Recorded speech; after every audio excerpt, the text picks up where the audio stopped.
हरे कृष्णा, दंडवत प्रणाम आप सभी को। तो आज हम भगवद गीता के 4.29 श्लोक पे चर्चा करेंगे।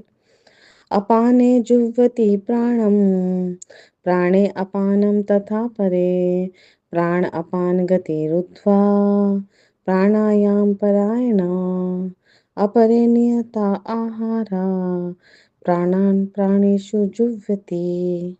अनुवाद तथा तात्पर्य श्री प्रभुपाद जी के द्वारा। श्री प्रभुपाद की जय। अन्य लोग भी हैं जो समाधि में रहने के लिए श्वास को रोके रहते हैं, प्राणायाम करते हैं। वे अपान में प्राण को और प्राण में अपान को रोकने का अभ्यास करते हैं और अंत में प्राण अपान को रोककर समाधि में रहते हैं। अन्य योगी कम भोजन करके प्राण की प्राण में ही आहुति देते हैं। तो यहाँ पर भगवान समझा रहे हैं कि ऐसे कठोर व्रत का पालन करते हैं और श्वास को रोके रहते हैं, प्राणायाम करते हैं और प्राण में अपान को रोकने का अभ्यास करते हैं और अंत में समाधि को प्राप्त करते हैं और कम भोजन करके भी अपने प्राण के प्राण में ही आहुति देते हैं। तो ये कठिन व्रत का पालन करते हैं भगवत प्राप्ति के लिए। तो तात्पर्य श्री प्रभुपाद जी कहते हैं कि श्वास को रोकने की योग विधि जो है वो प्राणायाम कहलाती है।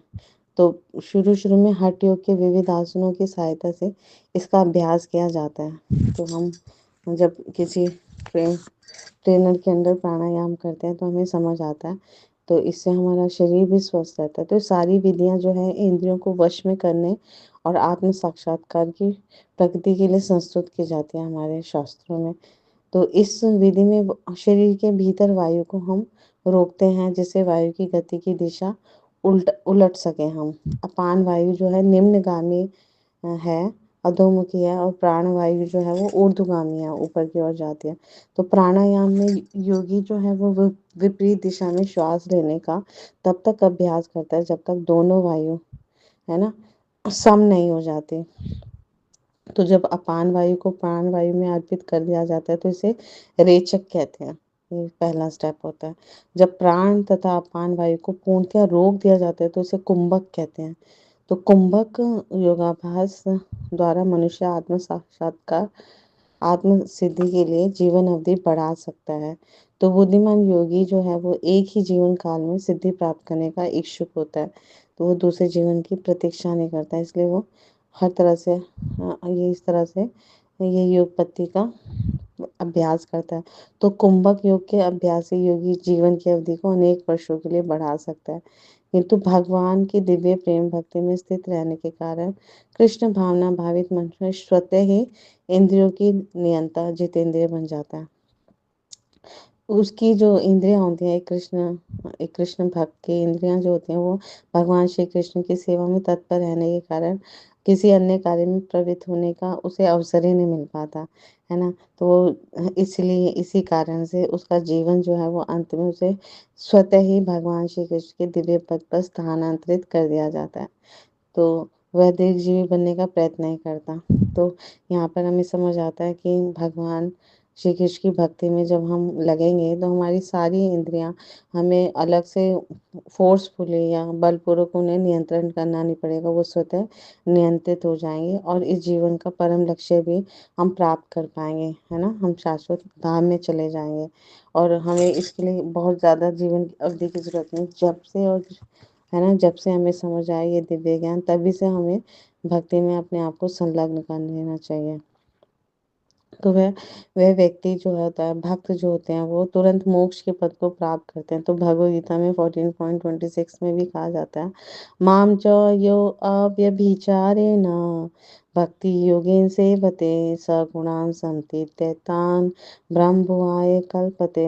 जो भी व्यक्ति भगवान की निश्चल भक्ति में प्रवृत्त होता है वह भक्त प्रकृति के गुणों को लांघ जाता है और तुरंत आध्यात्मिक पद को प्राप्त होता है। तो भगवान की भक्ति इतनी शक्तिशाली है कि भक्ति अंगीकार करके कोई भी व्यक्ति प्रकृति के तीनों गुण, सत्वगुण, रजोगुण और तमोगुण से ऊपर उठ जाता है और आध्यात्मिक पद को प्राप्त होता है। तो चाहे वो यहाँ कहीं पर ही रहे, वो हमेशा आध्यात्मिक स्तर पर रहता है। तो कृष्ण भावना भावित व्यक्ति जो है दिव्य अवस्था से प्रारंभ करता है और निरंतर उसी चेतना में रहता है।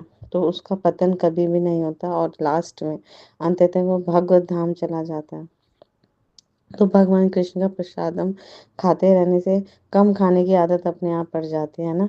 तो इंद्रिय निग्रह के मामले में कम भोजन या अल्पाहार करना लाभप्रद होता है। तो है ना, इंद्रिय निग्रह के बिना भगवान से निकल पाना संभव नहीं है।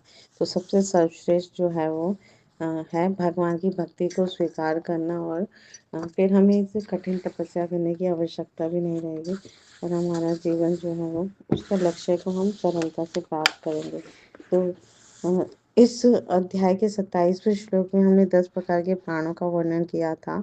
तो अष्टांग योग पद्धति और पातंजल योग पद्धति में कई प्रकार की विधियों का वर्णन किया गया है जो आत्म साक्षात्कार में प्रयोग लाए जाते हैं। इस श्लोक में भगवान उसी विधि का वर्णन करते हैं जिसमें साधक जो है वो अपान में प्राण को और प्राण में अपान को रोककर प्राणायाम करता है और अत्यंत अल्पाहार ग्रहण करता है ना, जिससे वह केवल आत्म साक्षात्कार पर ध्यान केंद्रित करे। तो अष्टांग योग की ये सभी विधियां जो है वो सतयुग में, त्रेता युग में और द्वापर युग में तो व्यवहारिक है, लेकिन कलयुग में ये साधारण मनुष्यों के अंदर इतनी क्षमता नहीं है कि इन विधियों का पालन करें, है ना। तो इस कलयुग में केवल हरे कृष्णा महामंत्र करना ही सर्वश्रेष्ठ एवं सरलतम विधि है। तो जब हम अधिक से अधिक भगवान के पवित्र नामों का, रूप गुण लीला आदि का श्रवण करेंगे, कीर्तन करेंगे, तो हम इस विधि से भगवान श्री कृष्ण का प्रेम प्राप्त करेंगे जो मनुष्य जीवन का परम लक्ष्य है। तो नित्य हमें हरे कृष्णा कृष्णा कृष्णा हरे हरे, हरे राम राम राम हरे हरे भगवान के पवित्र नामों का जप करना है, और इस सर्वश्रेष्ठ और सरलतम विधि से भगवत प्राप्ति करनी है। यही इस कलयुग में संस्तुति की गई है। हमारे सभी गुरु साधु शास्त्र इसी की संस्तुति करते हैं कि संकीर्तन यज्ञ करने से हम अपने जीवन का, मनुष्य जीवन का परम लक्ष्य बहुत सरलता से, है ना, सर्वश्रेष्ठ विधि से प्राप्त कर सकते हैं। Thank you so much. Guru Maharaj की जय, श्री प्रभुपाद की जय, आप सब भक्तों की जय।